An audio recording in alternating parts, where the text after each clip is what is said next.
familiaricéis con estas maneras de definirlo, ¿no? Los pilares están aquí definidos mediante estos cuadradillos en la planta, las picas, etc. Y luego estas líneas de aquí representan los diferentes tipos de suelos. A partir de aquí habrá un suelo diferente. Desde aquí hasta aquí tendríamos otro estrato diferente. Y desde aquí hasta el terreno original, que es el que está representado mediante esta línea discontinua, tenemos tres. Es decir, tenemos tres niveles. Un primer nivel, un segundo nivel y un tercer nivel de terreno, ¿no? Bien. La separación entre estratos, eso es, ¿no? Esta línea de punto y rayo. Bueno, pues esta información va a condicionar el tipo de cimentación. ¿De acuerdo? Entonces, de momento no le vamos a dar mucha importancia a ello, porque lo que va a condicionar esa información, esa restricción a la solución del problema va a ser cuando se nos pida la cimentación o los sistemas de contención. Lógicamente no influye sobre la definición de una unión de una viga y un pilar, ¿no? Sí. ¿Por qué el nivel freático ahí en el dibujo de arriba no es una línea recta y una línea como curva? Bueno, yo lo he dibujado así. A ver, lo habitual es que sea horizontal, ¿no? Lo he dibujado así para que tenga un diferente valor en este sitio con respecto a este sitio de aquí. A nivel de la solución, lo que te va a condicionar sobre todo es la cimentación, que si tienes, por ejemplo, un sótano aquí, en función de la posición, tiene un objetivo práctico, no tiene mucho sentido técnico, pero tiene un objetivo práctico para pedirte una cimentación distinta aquí que aquí, respondiéndolo así de manera clara. ¿De acuerdo? Pero bueno, pues la próxima vez, para evitar confusión, pues lo pongo horizontal, sin ningún problema. Es que quería pedir igual la cimentación aquí y aquí, que aquí no se ve afectado el nivel freático y aquí sí, pero desde luego que debiera de ser horizontal, ¿no? Era para pedir dos distintos, por decirlo así. Pero repito que esto nos va a influir en los elementos que están debajo del terreno, como son los que en este caso, además, por ejemplo, solamente habría las cimentaciones, porque no hay ningún... Sí, hay un sótano, ¿eh? Porque aquí va encajonado el terreno, entonces aquí hay algún elemento que tiene que estar con muro de contención, ¿de acuerdo? Ya lo iremos viendo cuando veamos los temas de sistemas de contención y de cimentación, ¿no? Y veréis cómo se interpreta el plano, etcétera, etcétera. En cambio ya el terreno sí que puede tener un perfil diferente, esto es muy habitual. Cuando se hace un túnel, por ejemplo, imagínate un túnel de 6 kilómetros, ¿no? Antes de hacerlo, se realizan de la boquilla de entrada a la boquilla de salida unas perforaciones a cierta distancia, más próximas. Cuanto más heterogéneo sea el suelo, más distancia. Los sondeos mecánicos son muy caros. Si más o menos homogéneo los puedes distanciar más. Con esa información de los sondeos mecánicos, cada sondeo mecánico, pues a diferente profundidad, te dicen dónde se encuentra, por ejemplo, el estrato o la roca, pues aquí, entonces luego se une la curva, ¿no? Entonces ese sí que el corte geológico sí que adopta esa forma, ¿no? Pero el nivel este pues tiene una visión práctica para forzarte a dos tipos de cimentación distintos, ¿no? ¿De acuerdo? ¿Alguna pregunta más? Bueno, porque lógicamente si están tan próximos... bien, más. Bien, pues voy a utilizar este mismo enunciado para proponer alguno más, ¿no? Si os fijáis aquí, pues ya podemos responder algunas de las preguntas que aparecen aquí. Por ejemplo, se puede responder a la pregunta número 2 ya, porque habéis visto ya refuerzos de estructuras con perfilería metálica y el edificio B, el edificio 1, donde está el B, está en una zona de hormigón armado. Es decir, aquí este nudo de aquí hay que dibujarlo con un refuerzo con estructura metálica, ¿vale? Entonces, originalmente es de hormigón armado, se dibuja el detalle de hormigón armado junto con el refuerzo metálico, ¿vale? Entonces, este sería uno de los que propongo, estos son dos. Y aquí, por ejemplo, este no lo puedo hacer porque no he visto todavía elementos de cimentación, ¿no? Entonces lo reservamos para dentro de una semana, ¿no? Pero sí que puedo hacer ya los detalles del edificio 2. El edificio 1 era metálico, el edificio 2 era de hormigón armado. Al revés, el edificio 1 era de hormigón armado, el edificio 2 era metálico, ¿no? Entonces, los detalles que van en el edificio 2, que son en este caso el E y el F, que están ahí en planta, y aquí están, ahí está el F, y aquí está E, los podéis hacer también, ¿vale? El detalle y el detalle F los podéis hacer también. Y atención, porque aquí sí que se os define, como veis, si la unión es articulada, etc. Vemos el detalle F, a ver. Ya toca la ciencia.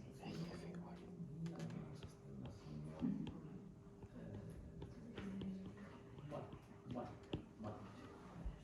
Igual no se puede hacer de manera completa, pero sí que lo podéis, con lo que habéis visto durante el tema de estructura metálica, sí que podéis hacerlo. De hecho, es que en un detalle, si os fijáis que yo expliqué, veíamos la unión a cimentación. Entonces sí que podéis hacerlo. Entonces, yo los propuestos son, os propongo hacer el 2, el 5 y el 6, ¿vale? Este.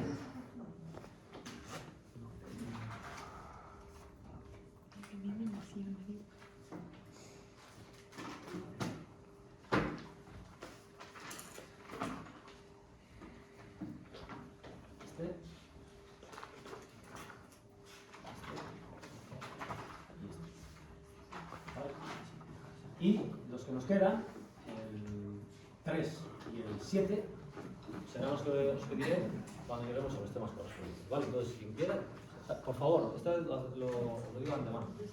Etiquetar el documento, bien sea una fotografía o PDF, lo que queráis, etiquetarlo con vuestro apellido, por favor.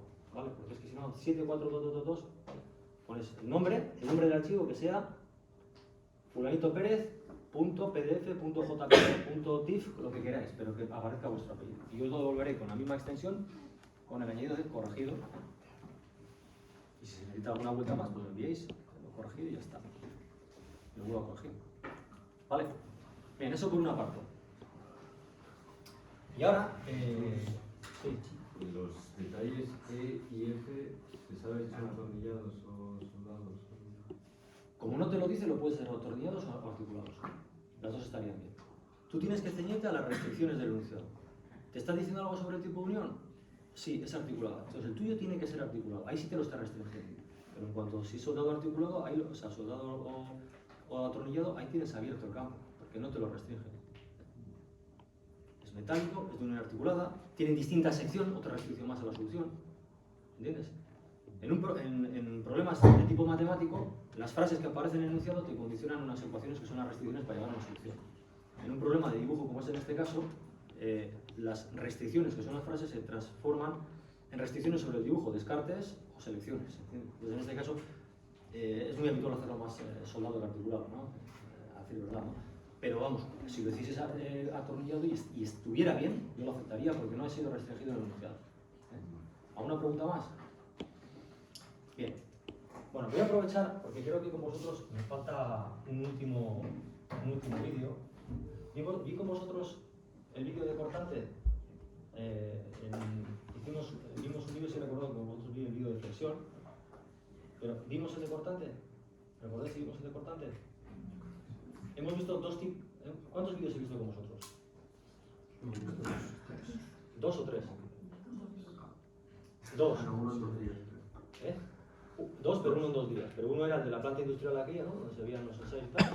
Y otro era el de los ensayos de flexión. Vale, entonces nos falta el último, de cortante, ¿no? Porque es que estoy viéndolo simultáneamente también con el grupo de euskera. Lo vamos a ver hoy.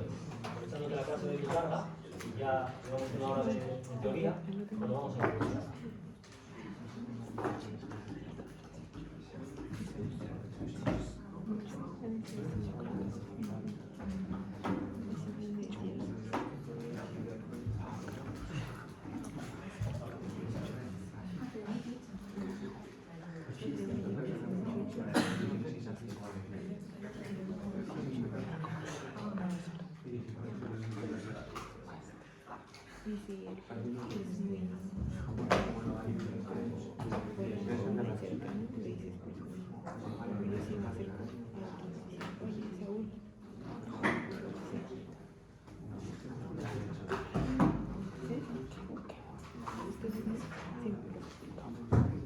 Sí, vamos a ver.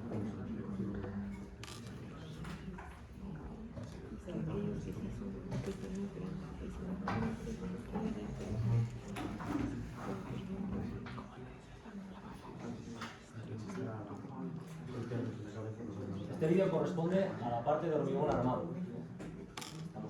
Acabamos de acabar la parte metálica y corresponde a hormigón armado. Aún así, os quedó pendiente y por eso vamos a ver. Para la mayoría de los centros. Y en tercer lugar, por cultura de piezas en compresión centrada. En tercera, por compresiones. La solicitación que actúa en sentido.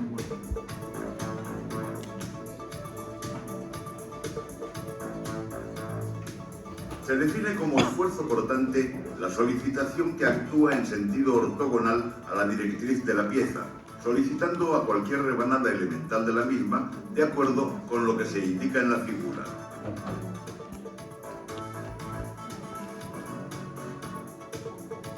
¿Hay alguna pregunta tipo test?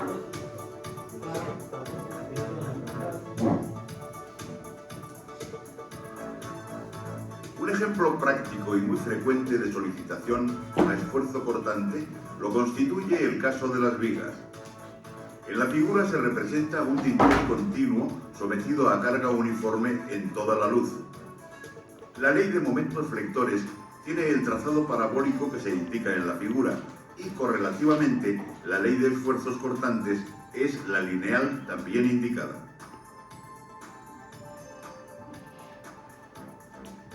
Una expresión inmediata y clásica en resistencia de materiales es la recogida en la siguiente fórmula, que indica que el esfuerzo cortante en un punto de la directriz coincide con el valor de la derivada de la ley de momentos flectores respecto al arco de la directriz. En la figura se indica una rebanada de una viga sometida a un momento flector de valor m y a un esfuerzo cortante de valor v. También se representa el bloque de compresiones con una resultante de valor C y la fuerza de tracción en la armadura con una resultante T igual al área de la sección de la armadura por la tensión de trabajo del acero.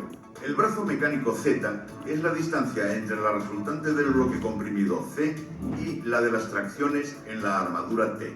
El valor del momento es igual, por lo tanto, a Z por T. De acuerdo con la fórmula anterior, y sustituyendo el momento flector por su valor, es inmediato deducir la siguiente expresión. Si se supone que el brazo es constante en la longitud de la directriz considerada, el valor del esfuerzo cortante es igual al brazo mecánico por la derivada de la resultante de la fuerza de tracción de la armadura respecto a la longitud de directriz. Sin embargo, en piezas de hormigón armado, lo anterior es una visión muy simplificada del complejo problema del esfuerzo cortante, pues se ha partido de que el brazo mecánico se mantiene constante en las dos secciones consideradas y que no varía entre ellas el momento flector, lo que no ocurre en la práctica. Una expresión más general es la que se indica seguidamente, en la cual la derivada del momento m igual a t por z se realiza suponiendo que tanto la función t como la función z son variables a lo largo de la directriz de la pieza. Naturalmente, si se supone z constante, el segundo término de la expresión se anula y esta expresión coincide con la anterior. Si recordamos que la derivada de la resultante de tracciones en la armadura T respecto a S es proporcional a la fuerza de adherencia por unidad de longitud, y si consideramos z constante, se ve claro que el primero de los sumandos de la expresión representa el efecto viga, mientras que el segundo, partiendo de que el valor de t fuera constante, representaría lo que comúnmente se llama efecto arco. En la siguiente figura, si partimos de que el brazo mecánico Z es constante, es decir, que la pieza presenta solamente efecto viga, podemos asimilar el caso de una viga con estribos a una celosía como la indicada, en la cual los montantes corresponden a los estribos y las diagonales corresponden a las bielas comprimidas de hormigón. A continuación se representa el caso de una viga simplemente apoyada en la cual no existiese adherencia entre el hormigón y la armadura, y por lo tanto esta funcionaría esencialmente como el tirante de un arco, con tensión constante e igual en toda la luz, arco que en la figura se ha representado como zona no sombreada.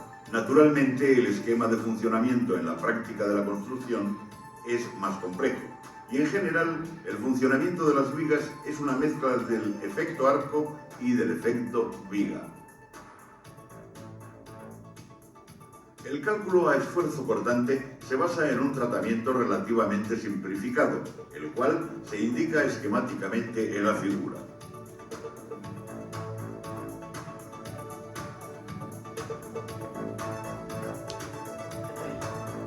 Esta parte de aquí,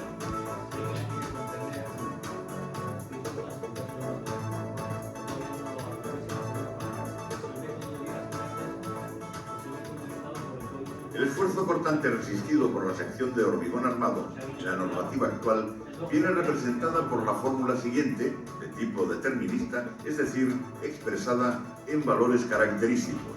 El término V sub RC corresponde a la contribución de la capacidad a corte del hormigón y viene dado por la siguiente expresión de origen experimental, correspondiente al fallo a corte por tracción diagonal del hormigón, en la cual G adopta la siguiente expresión y ρ sub L representa la cuantía geométrica de la armadura de tracción. De la figura anterior es inmediato deducir la contribución a la resistencia a esfuerzo cortante que representa la armadura, tal y como se expresa en las siguientes igualdades.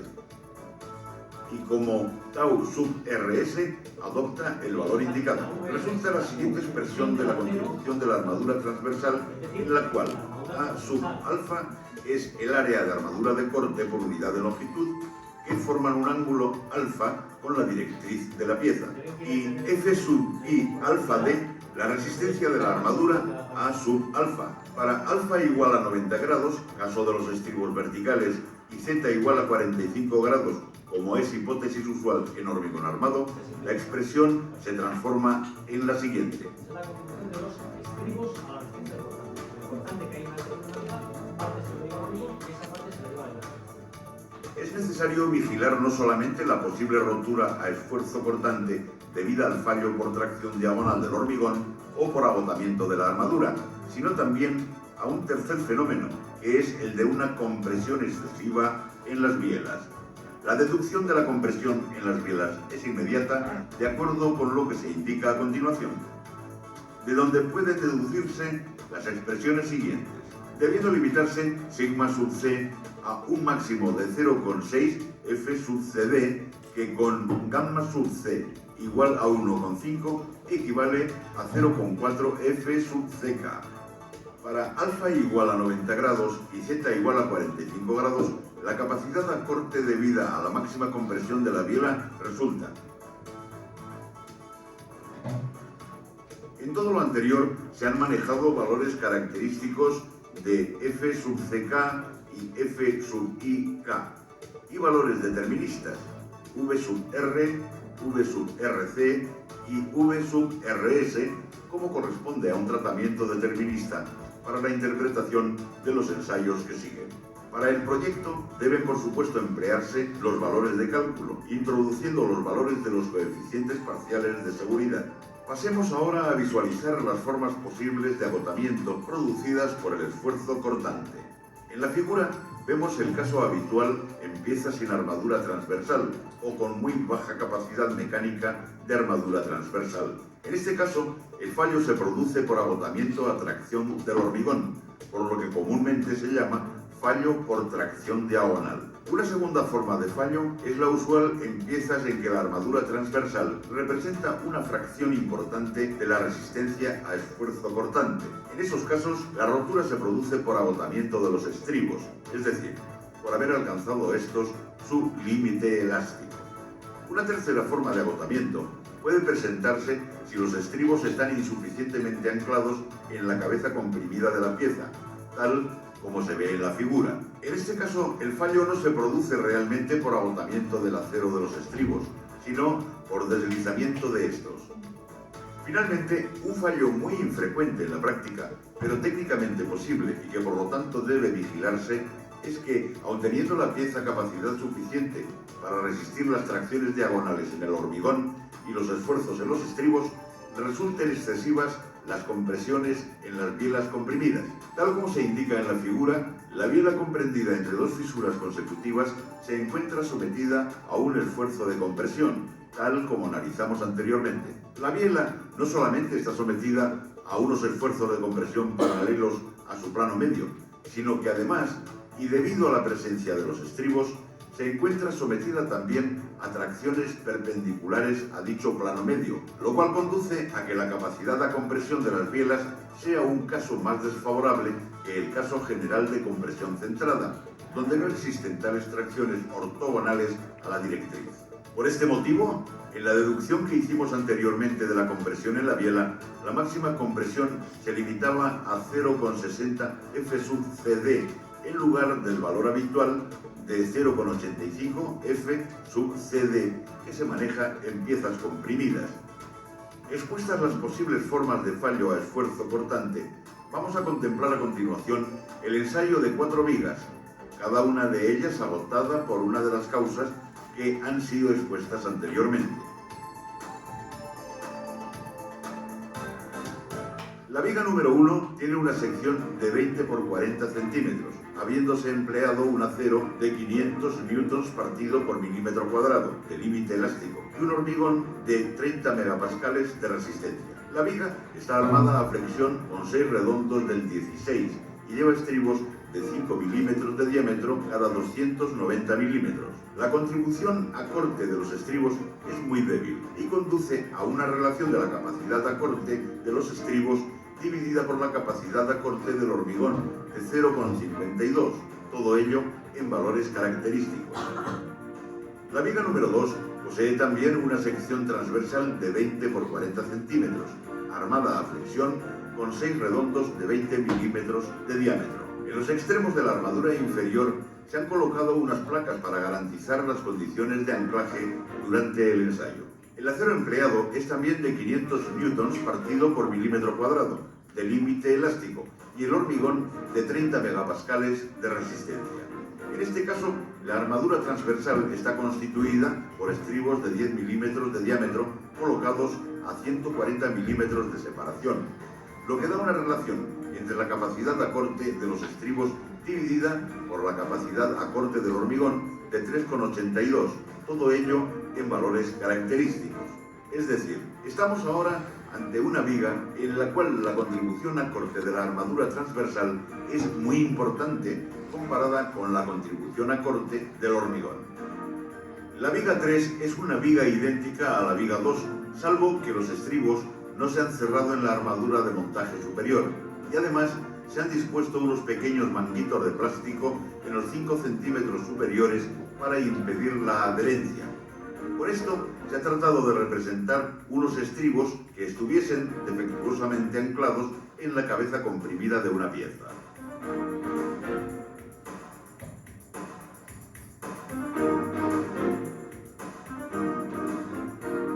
La viga número 4 se ha proyectado especialmente para conseguir una rotura por fallo de las bielas comprimidas del hormigón.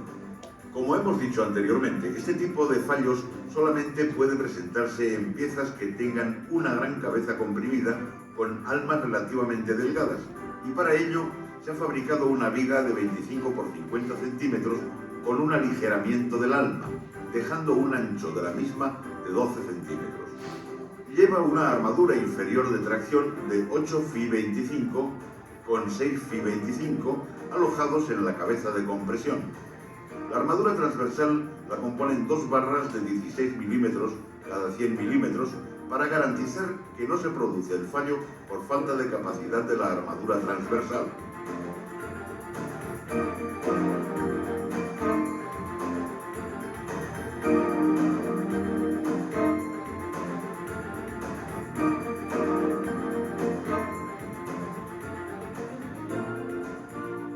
Las vigas se han instrumentado con bandas extensométricas a 45 grados y en las zonas sometidas a cortante para medir las compresiones en las bielas de hormigón. Se han dispuesto bases de extensómetro electrónico para medir el alargamiento medio de los estribos, así como bandas extensométricas pegadas en los estribos para determinar directamente las deformaciones reales de estos y, como consecuencia, su estado tensional. Las bases de extensómetro electrónico colocadas a 250 milímetros de distancia se leen en vacío con un extensómetro capaz de medir micras. Durante los sucesivos escalones de carga se mide el acortamiento o el alargamiento que han tenido estas bases. Se han dispuesto transductores inductivos para la medida de descensos en centro de vano y en los apoyos. Todas las medidas se han registrado mediante un sistema automático de adquisición de datos capaz de realizar 250.000 lecturas por segundo.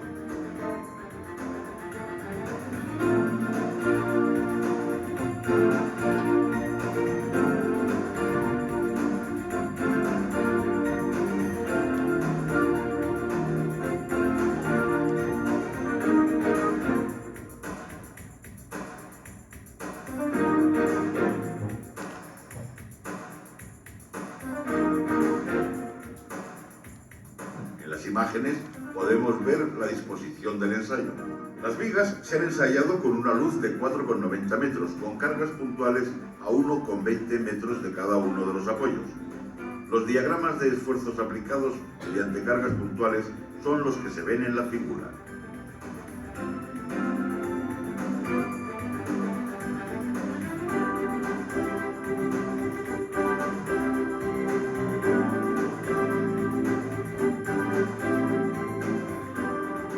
A continuación, vamos a ver el ensayo de la viga 1, que como se recordará, era una viga con una disposición de estribos inferior a la marcada por la normativa vigente.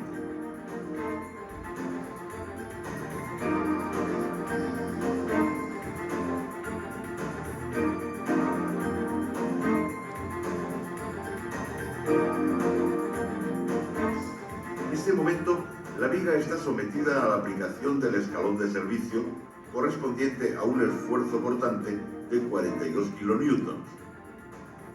Han aparecido pequeñas fisuras de flexión y la viga todavía no se ha fisurado a cortante de forma significativa, detectándose un ancho máximo de fisura de 0,05 milímetros.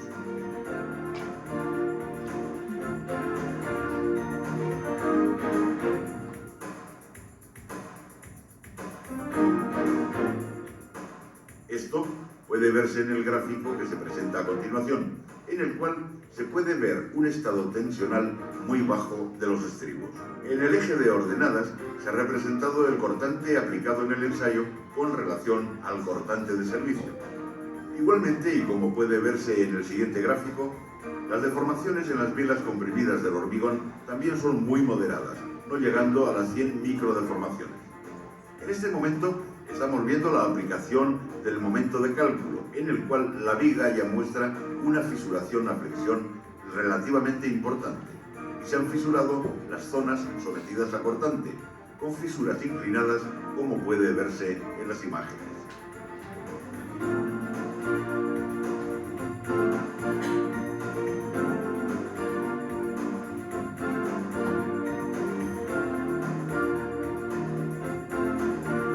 En las imágenes estamos observando el proceso de rotura. Es extraordinariamente frágil debido a la baja capacidad mecánica de los estribos, produciéndose la rotura de los mismos. La capacidad de aviso es muy pequeña. El cortante de rotura teórico, calculado con las propiedades reales de los materiales, resulta de 72,92 kilonewtons, habiendo sido el cortante de rotura real 111,99 kilonewtons. Teniendo en cuenta el cortante de servicio, hubiera sido de esperar un coeficiente de seguridad determinista de 1,74, cuando el valor realmente registrado en ensayo ha sido de 2,67. Esto es debido a que, en general, la fórmula expuesta para valorar la capacidad a corte del hormigón es excesivamente pesimista para la mayoría de los casos que se presentan en el cálculo estructural.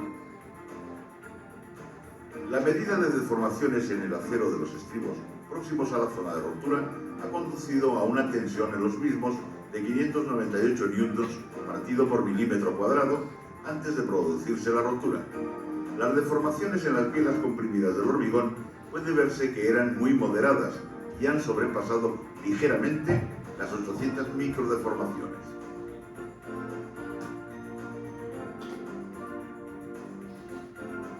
Veamos ahora el ensayo de la viga número 2, que, como ya se ha comentado, tiene una capacidad a corte de la armadura transversal muy superior a la capacidad a corte del hormigón. En este caso, y como puede verse en las imágenes, en el escalón de servicio ya existen fisuras en la zona de corte, con una abertura máxima de fisura de 0,15 milímetros. La fisuración, como puede verse, es vertical en la zona entre cargas y en las zonas en las que existe esfuerzo cortante aparecen fisuras inclinadas a 45 grados.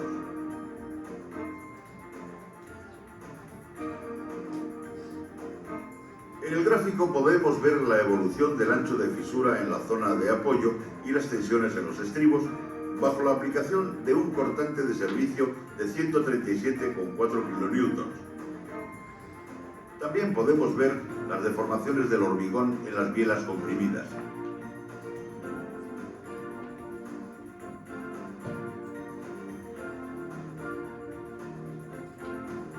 En estas imágenes estamos viendo la rotura de la viga por efecto del esfuerzo cortante.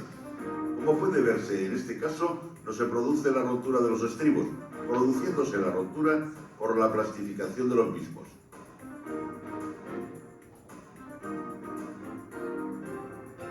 En la sobreimpresión que realizamos en las imágenes se aprecia claramente el mecanismo de bielas y tirantes que se suele considerar en estos casos, y como puede verse, el fallo cortante ha seguido esas líneas de rotura. Ha resultado un cortante de rotura en el ensayo de 269,28 kN, siendo el cortante de rotura teórica de 242,68 kN.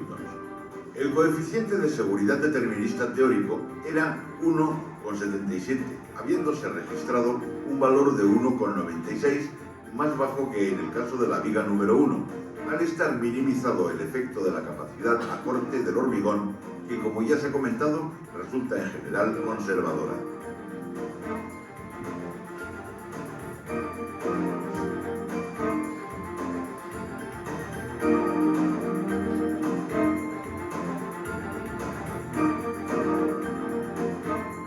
En la figura podemos ver el ancho de fisura en el apoyo y las tensiones en los estribos en zonas próximas a la rotura, habiéndose registrado valores de deformaciones en los estribos momentos antes de la rotura, que implican una tensión en los mismos de 440 newtons partido por milímetro cuadrado, muy cercanas ya, como puede verse, al límite elástico del acero.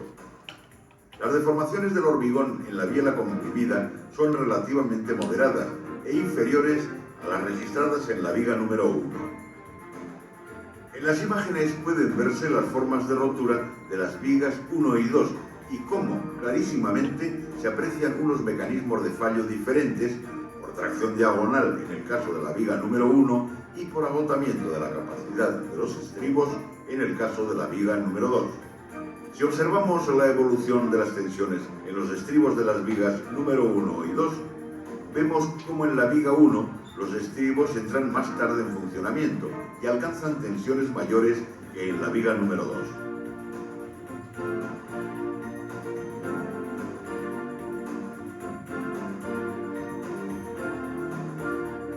Veamos ahora el ensayo de la viga número 3, que es una viga idéntica a la viga número 2, pero con una disposición de estribos que simula un anclaje defectuoso en la cabeza comprimida.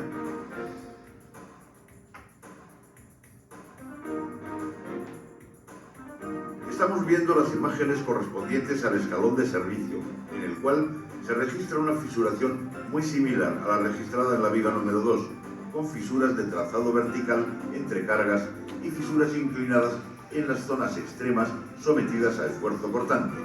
El ancho máximo de la fisura en este escalón, en la zona de cortante, resulta de 0,20 milímetros. El cortante de servicio aplicado coincide lógicamente con el de la viga 2 y es igual a 137,4 kN.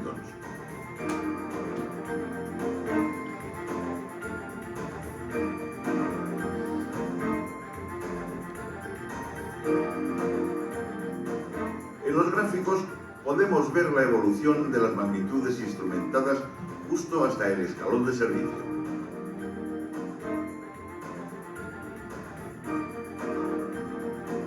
En las imágenes estamos viendo el proceso de rotura de la viga. Como puede verse, no se produce el agotamiento de los estribos, sino por fallo del anclaje de los mismos, materializándose una línea de rotura similar a la que se producía en la viga número 1.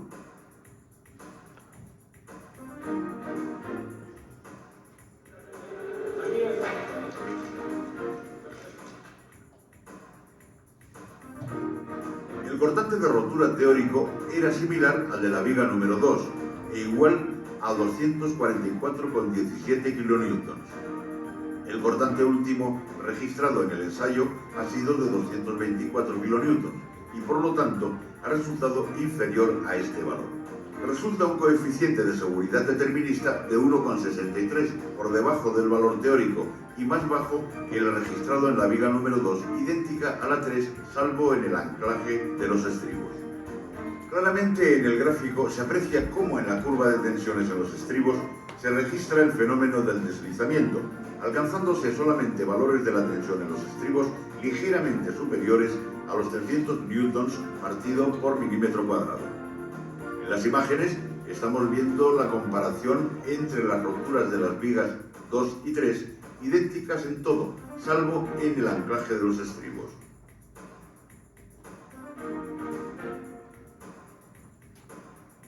Puede apreciarse que las compresiones en las bielas y las tensiones en los estribos siguen curvas prácticamente idénticas hasta llegar a la zona donde se produce el deslizamiento de los estribos. Finalmente pasemos a ver el ensayo de la viga 4, que, como ya se ha comentado, se ha proyectado especialmente para conseguir un fallo por rotura de las bielas comprimidas del hormigón. Como hemos dicho anteriormente, este tipo de fallos solamente puede presentarse en piezas que tengan una gran cabeza comprimida con armas relativamente delgadas. En este caso, la cabeza comprimida se ha conseguido en parte con la colocación de una armadura de compresión muy importante, de 6 redondos del 25. Únicamente en prefabricación pueden manejarse piezas parecidas a la que aquí se está ensayando, aunque de todas formas este tipo de fallo es muy infrecuente en la práctica. La información de los estudios de patología arroja una incidencia prácticamente nula de casos de fallos de este tipo. La sección se ha armado de una manera muy especial para conseguir que realmente se produzca el fallo a compresión y no cualquier otro de los anteriormente analizados. En este momento estamos viendo la aplicación de la carga de servicio con un cortante aplicado de 94,9 kN. Se produce una fisuración inclinada en las zonas sometidas a cortante relativamente importante, en la que claramente las fisuras marcan ya la trayectoria de las bielas de compresión. El ancho máximo de fisura en esa zona resulta de 0,05 milímetros.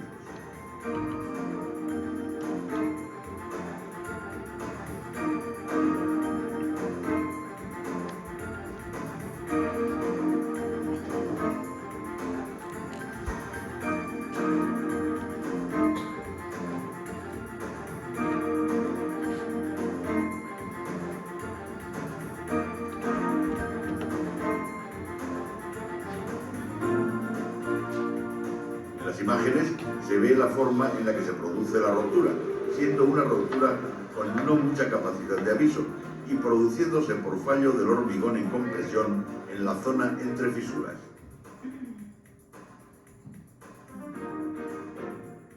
El cortante de rotura teórico era el de 239,11 kN y el cortante último registrado ha sido de 272,83 kN. El coeficiente de seguridad determinista teórico era 2,52 y el real obtenido ha sido 2,88. Como puede verse, este tipo de rotura presenta un coeficiente de seguridad determinista más alto que las vistas anteriormente.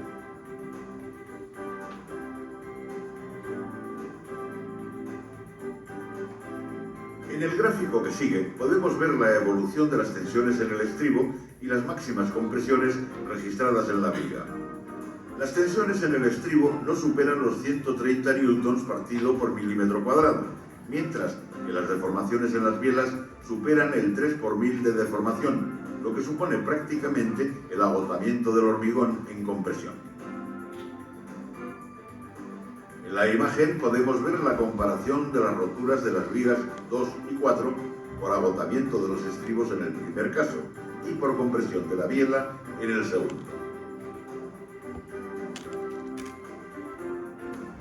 La comparación de las máximas compresiones registradas en las bielas de ambas vigas puede verse en la figura, donde clarísimamente la viga número 4 registra deformaciones mucho más altas, mientras que la viga número 2 prácticamente se mantiene en la zona lineal del diagrama tensiones-deformaciones. Hemos visto en este vídeo el ensayo de 4 vigas frente a solicitaciones de esfuerzo cortante, causando la rotura mediante los 4 mecanismos de fallo. Tracción diagonal, con muy baja capacidad de la armadura transversal y rotura de los estribos. Es una rotura brusca, con poca capacidad de aviso y que las normas tratan de evitar mediante cuantías mínimas de armadura transversal. Agotamiento de estribos, por plastificación de los mismos.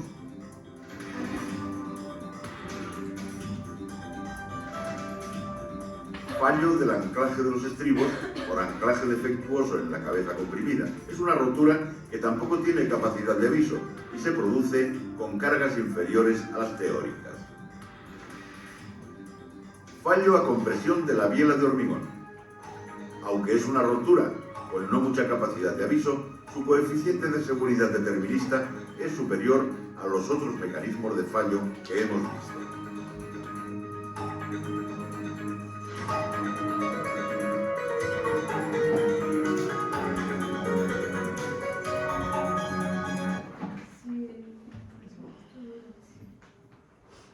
¿Alguna pregunta?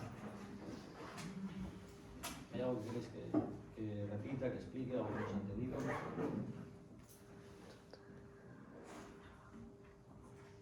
Os pregunto yo a vosotros. ¿En cuál de las 4 vigas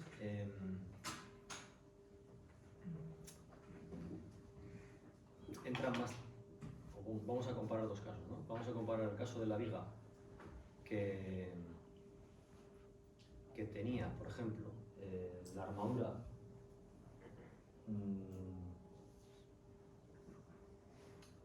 con un fallo por anclaje, es decir, que no estaba cerrada y encima estaba entubada para que lógicamente deslice. ¿Cuál es la diferencia en la evolución de las tensiones que van cogiendo esos estribos de ese caso con respecto a aquel en el cual es la misma viga pero con los estribos convenientemente anclados? ¿Cuál es la diferencia en el perfil o en la evolución de las deformaciones de los estribos? ¿Es la misma? No. ¿En la parte inicial es la misma? Sí. Sí. Porque es la misma viga, entonces al principio es igual. En el momento que ya se produce el deslizamiento del estribo es cuando ya se disparan las tensiones en el caso de la que no tiene anclaje. Más. Por ejemplo, la viga número 1, tiene muy poca armadura transversal. Muy poca armadura transversal. Entonces prácticamente la contribución al cortante la hace el hormigón, ¿no? Entonces ahí, en esa viga número 1, ¿a qué se debe el fallo? ¿A una compresión excesiva de las vigas? ¿A un agotamiento de los estribos? ¿Qué es lo que falla en la viga número 1? Los estribos. Los estribos se acaban partiendo, es verdad. Pero ¿qué es lo que lleva a esa conclusión, ¿no? O sea, en la evolución de la viga número 1, que finalmente rompe, como habéis visto, de una manera agria, es decir, de una manera frágil, las tensiones en los estribos, o dicho de otra manera, los estribos entran antes o después en caja que la viga número 2, en la cual ya hay una suficiente armadura transversal.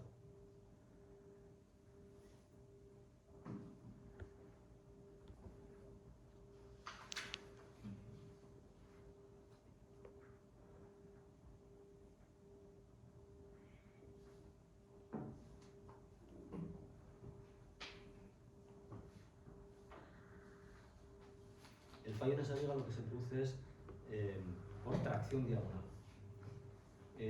no por compresión en la biela, que es lo que pasa en la viga número 4. Ahí podríamos explicar con más profundidad el modelo de cálculo del código estructural para este estado límite último, que es el del cortante, pero básicamente consiste en sustituir el medio continuo por una celosía como hacíamos en esta asignatura con la mensura. Ese método se conoce con el nombre de bielas itinerantes.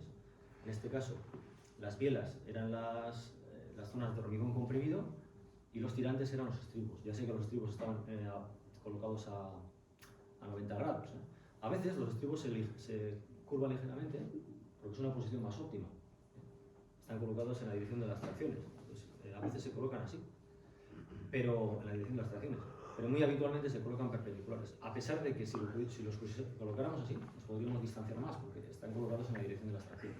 Pero bueno, dicho sea de paso, tenemos las bielas de hormigón y los tirantes de acero, que son los estribos. Biela, tirante, o su proyección en vertical porque están verticales, ¿no? Entonces, sustituimos la viga por una especie de celosía, como habíamos visto antes, estructura metálica, donde habría un cordón inferior y un cordón superior, y las montantes y diagonales serían las bielas de hormigón y los estribos de acero. ¿Me estoy explicando? Entonces hay que comprobar, primero, qué compresión tiene la biela, que no falla, qué tracción tienen los estribos, que no falla, ¿no? Entonces, en la viga número 4, ¿se alcanzaba o no se alcanzaba la resistencia de compresión de las bielas? Sí, se alcanzaba. Sí se alcanzaba. Es una cosa muy improbable, hay que tener una viga con esa geometría y con esa pedazo de cabeza que tenía y tal, y ese gran armado, se alcanzaba. En la viga 1 no se alcanzaba el agotamiento por compresión de las bielas, pero el otro elemento que hay que comprobar, que es el estribo, sí se acababa rompiendo. Se acababa rompiendo, y de manera súbita, porque se producía fallo por tracción diagonal en el hormigón. Es decir, el hormigón no fallaba por compresión en la biela, sino por tracción en la dirección de las tracciones, donde irían los estribos, ¿no? Entonces, falla por tracción diagonal, y entonces de repente el estribo, que entra más tarde en carga, de repente coge todo, ¡pum! En el momento que se lo transfiere al romper el hormigón, se lo transfiere al acero, lógicamente. ¿Entendéis un poco el mecanismo de fallo? ¿Alguna pregunta o algo? Bien. Bueno, entonces, este lo vamos a cerrar. Y, bueno, recordar que tenéis propuestos esos ejercicios voluntarios y que me los podéis ya empezar a enviar y poner el apellido, por favor. Aquí se acaba la clase.